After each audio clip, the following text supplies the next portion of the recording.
a Tetchy Prince Charles, Lord Snowdon's Aston Martin and a very special chair.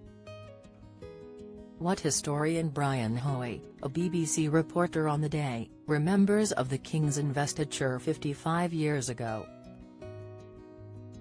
A little more than 55 years ago, on July 1, 1969, Prince Charles knelt before his mother as the world watched. At his investiture at Carnarvon Castle, the birthplace of the first English Prince of Wales, the future king was formally presented with the same title by Queen Elizabeth II. As a 35-year-old BBC journalist tasked with reporting on the spectacle, I interviewed Charles shortly before the ceremony, but he wasn't too happy. He was reluctant to give access and he was obviously uncomfortable with me shoving a microphone in his face. As we began, he turned to his secretary and asked, "Do we have to do this?" I didn't realize there would be questions. But once we started he was excellent, knowing a great deal about Wales and what he would be expected to achieve. I asked him what was the worst thing about the investiture. He replied, "People like you." After the ceremony was over we were all offered the chance to buy the seats we had occupied. Ours, not the very special VIP ones, were made of red pine and painted scarlet, with the Prince of Wales feathers engraved on the back. I bought mine for £12, around £170 now. I still have it and, in fact, I am writing this article sitting on it. I had already met Charles when he arrived at Aberystwyth University some weeks earlier so he could be taught the basics of the Welsh language by firebrand nationalist Professor Teddy Millward. He proved to be a more than able student when he gave a speech at the end of term, entirely in the Welsh language. Even then there were factions of extremists, some of whom planted bombs, who protested about his investiture and even the place he was taking in Welsh culture. The biggest television star of that period was Cliff Mitchell-Moore, and he not only gave the commentary of the ceremony but interviewed Charles as well.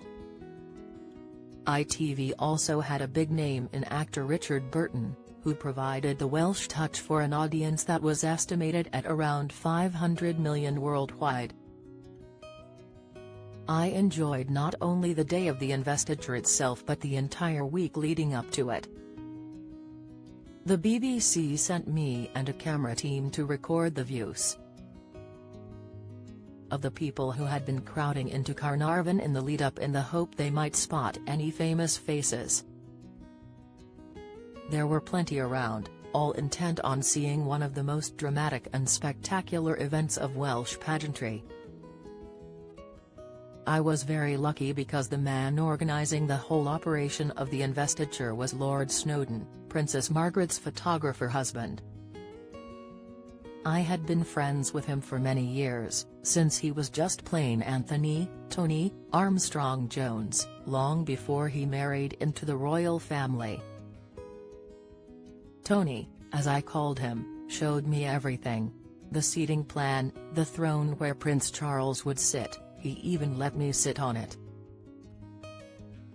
And the specially made coronet with which he was going to be invested, but he refused to allow me to try it on, saying that would be sacrilege. 2 days before the ceremony, Tony told me he had a special treat for me. He invited me to have lunch with him at the Royal Hotel around the corner from the castle and said we would drive, even though it was only a few yards walk. When we came out he pointed to a magnificent sports car, an Aston Martin DB5 convertible just like the one James Bond drove in the movies. He then said it actually was the original vehicle used by Sean Connery in the movie. He drove and I sat in the passenger seat.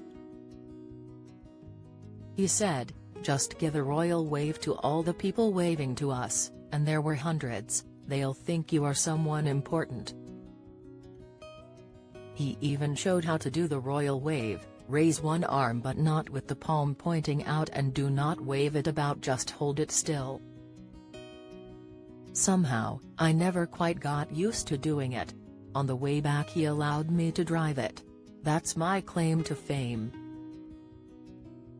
Throughout the week leading up to the ceremony, we were joined every day by someone who turned out to be very important indeed. His name was Colonel Sir John Miller, and as the Queen's Crown Equerry was responsible for all things military. He had came to Carnarvon to make sure nothing went wrong on the day. There were hundreds of troops to be drilled, and Sir John even had some of them throw buckets of water on the road in front of the castle gates. He said it was in case it rained and the horses would slip. Lord Snowdon told me that that was an example of typical royal attention to detail. When the actual day arrived, Tony Snowdon proved to the royal family and to the world that he was the best choice to organize such an extravagant event. He was the total professional, without, in any way, being pompous or overbearing. I have to admit that he allocated my camera team and myself excellent positions from which to film the action, much to the annoyance of one or two other important personalities, particularly those from overseas. There was one other moment I'll never forget.